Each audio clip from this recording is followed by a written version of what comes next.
in the land of grills. Yeah, the Monument Pellet Grill, folks, it's been, you were saying, Tom, it's been a long time since we've seen one of these. So this is their smaller version. I don't think they sell it anymore. They have the larger version. And we got this. I didn't like it. There were a whole bunch of issues going on. Number one was the controller. It took over an hour to get up to temp. So we swapped that out. We put the Pellet Pro PID in there. And there were some issues on the inside too. Let me give you a look at that. So on the inside, I really like these grates. It's kind of like oven grates.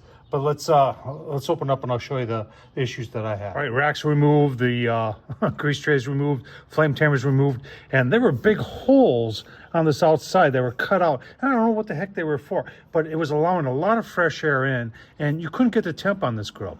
So I've done a little bit of sheet metal work and put a whole bunch of self-tappers in, and we're solid now. I've just ran it for about an hour and a half.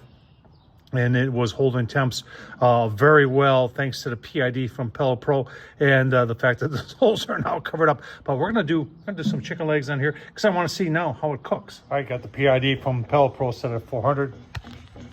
Looks like 401, 402. Oh, chicken legs are browning up really nice. Give you a look-see. All right, got some sauce on, Sweet Baby Ray's. Take a quick look. Oh man, give you a look-see at the final product. Well, there it is on the Monument. Let's take one of these and just take a taste test, shall we? Oh man, that's finger looking good right there, folks. Tom Horsman on YouTube. Thumbs up, leave a comment, and as always, thanks for watching.